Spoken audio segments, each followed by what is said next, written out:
The Moundville Farm, Marquette County, Wisconsin, 1854.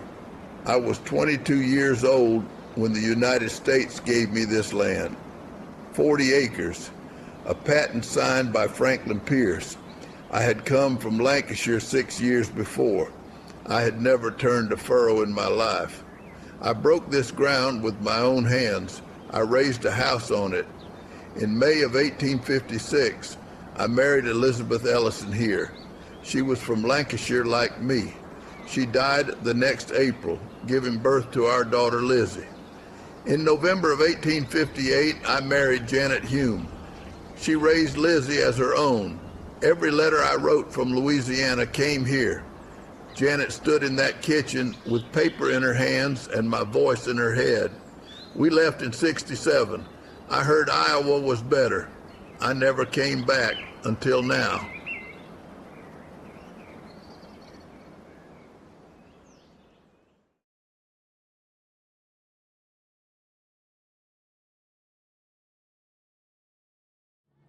The Fox River at Moundville, April 1852. I was 20 years old. I had been in America 4 years. I had a farm and I had a wife and I had a child on the way, but I did not have God. Rev. J.M. Thurston rode the Baptist circuit through Marquette County that spring. He held a service in a barn, and after the sermon he walked us down to the river. The water was cold, snow melt still. He steadied me by the shoulder and asked me if I believed. I said I did. He put me under. When I came up, the sky was above me and the whole county was still there. But something was different. The river does not remember me, but I remember the river.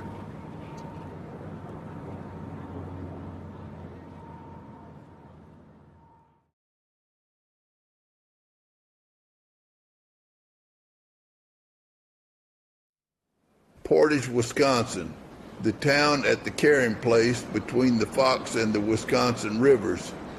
This is where Janet's family had come from Scotland in 1850. She was 10 years old when she stepped off the ship on November 19, 1858.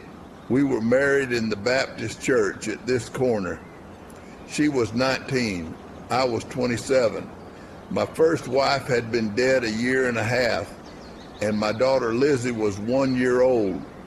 The building that stood here then is gone. The congregation is not. 5 years later, in February of 1864, I walked into this building. I was 32 years old. I signed my name to a paper, Company C, 23rd Wisconsin. The war had been on for 3 years, and I had waited long enough. I left my wife and 4 children in this town. Some of what came back was me.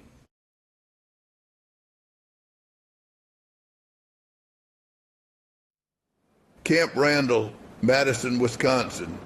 I arrived here on the 21st of February, 1864. I was 32 years old. I had a wife and 4 children at home in Portage.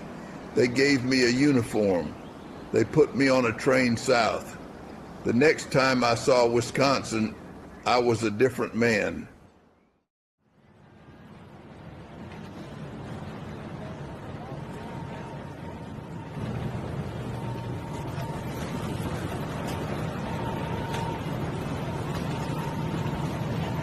Cairo, Illinois. We came here in September of 1862.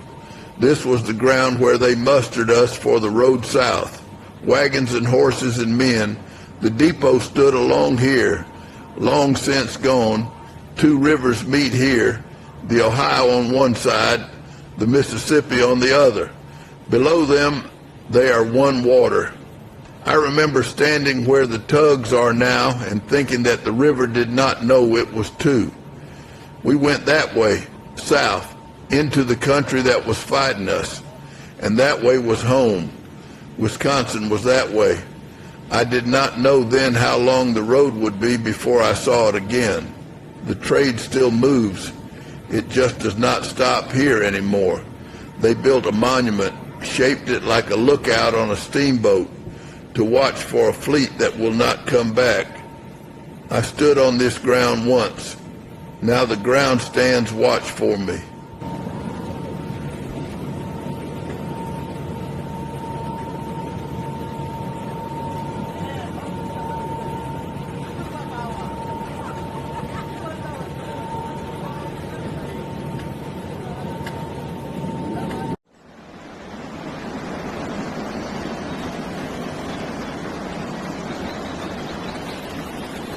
Mansfield, Louisiana, April the 8th, 1864.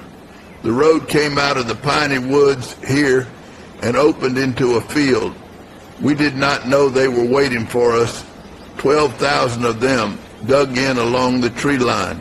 Louisiana men, Texas men, we were maybe 6,000 strong, strung out on the road behind us. General Banks was miles back. Our column was not a fighting formation. It was a march. The line broke in 20 minutes. Men ran, wagons overturned, officers shouted orders no one could hear. In the smoke and the pines, I lost sight of most of my company. Peter LaFleur did not come out of the woods.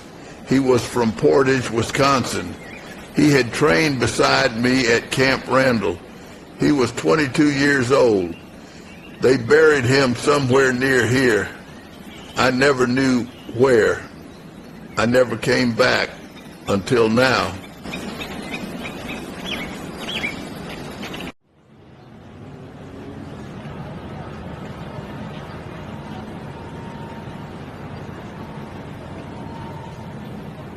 Alexandria, Louisiana, May of 1864. The river had betrayed us. We had come up the Red River in the spring in gunboats and transports, and the water fell behind us. 26 ships stranded above the falls.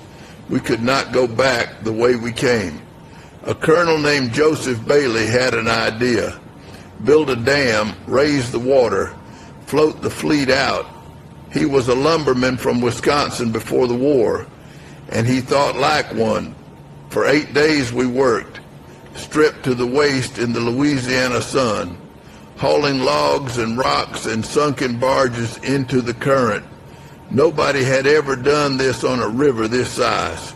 On the 8th day, the water rose. The gunboats passed. Then the barrier broke. I stood in the mud and watched the last one go by. She sounded her horn. The men on her deck were cheering. I did not cheer. I was too tired to cheer. But I remember thinking we had built something in the middle of a war, and it worked.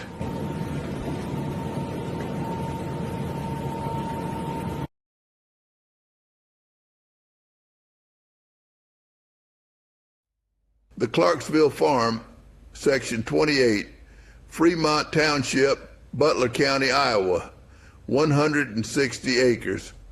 I bought this land in 1876.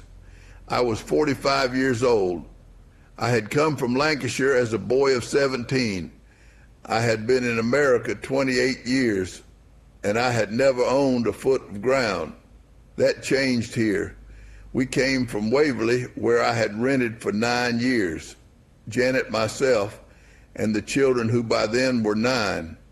We drove the wagon 14 miles north on the old road and stopped on this section, and it was ours.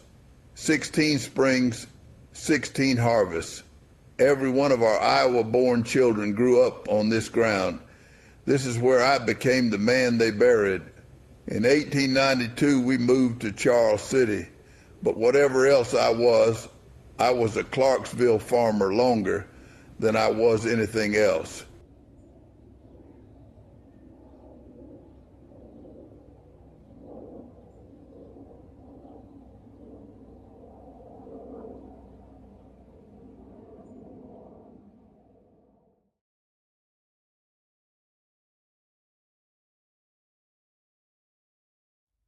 Linwood Cemetery, Clarksville, Iowa. I was born in Lancashire in 1831 in a cottage at Fox Hill Bank. I died in Charles City in February of 1922, 90 years old. Between those two dates, I crossed an ocean. I broke sod in Wisconsin. I buried a wife. I married another. I raised 12 children with her. I marched 6,000 miles for the Union. I stood on the walls at Fort Blakely on the day Lee surrendered. I came home, I farmed, I taught school, I copied out my war diary at 70 so that someone someday could read it. Janet lies beside me. She kept the letters, she kept the children, she kept me. This is where the road ends, but the letters remain, and you are reading them.